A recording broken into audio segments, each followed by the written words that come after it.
Resident Evil has been a series in my consciousness since I was young. I remember creepy game covers and something about a policeman. Just like my knowledge of Resident Evil, what you don't know is what is really scary. Anticipation builds and leaves you surprised. It took me 3 different tries to get through Resident Evil 7, Biohazard, and with each try, I was more and more aware of the surprises and less scared. I find fear fun, with friends, and aptly found Resident Evil 7 to be the most fun when I first played. We used a modification called Vorp X to play Resident Evil 7 in VR using the Oculus and an Xbox controller. It was thrilling and freaky.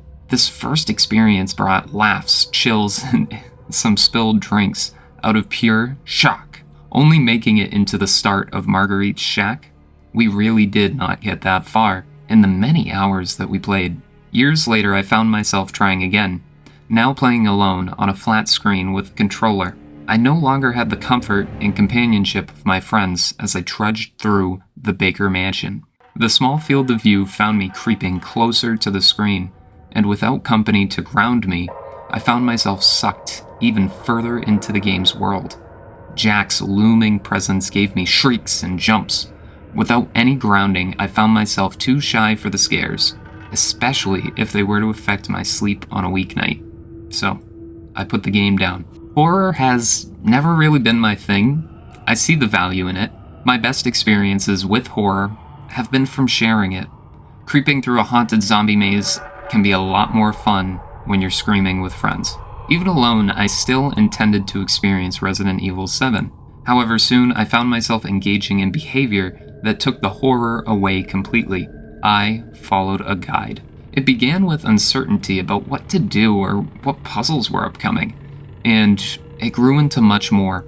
I'm not often one to jump to guides. However, a game with a genre that doesn't interest me much, in an environment that may affect my sleep, I decided to take the efficient path, and this made all the difference. I wasn't afraid anymore of what was around the corner.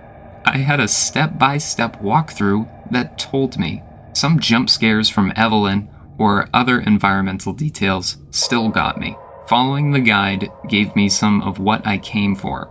The incredible atmosphere that these designers made in the Baker estate, the textures and PBR materials, and the interesting story, while it took away much of what I didn't care for. The spooks. I don't believe I got the authentic Resident Evil 7 experience. Many of the fears did miss me, and I am confident a lot of backtracking missed me too. The backpack system seems ridiculous for key items, namely keys. I don't agree with the choice that key items like this must take up inventory slots. Yes, it makes you return to the safe room and come back to use an item you may have thought was no longer useful. However, this backtracking does not seem fun to me. I did feel like Resident Evil 7 put its best foot forward and let its less good foot drag behind. After Marguerite's quest, I felt like quality quickly began to drop. Some of the environment outside did not seem that well done at the time. Lucas's area includes a neat puzzle, but felt much less thought out than Jack or Marguerite's domains. And further, Lucas never even had a boss fight, just Jack again. The ship itself felt like it had this bland environment. The story did pick up here and revealed a lot of the plot and tied different things we already knew together.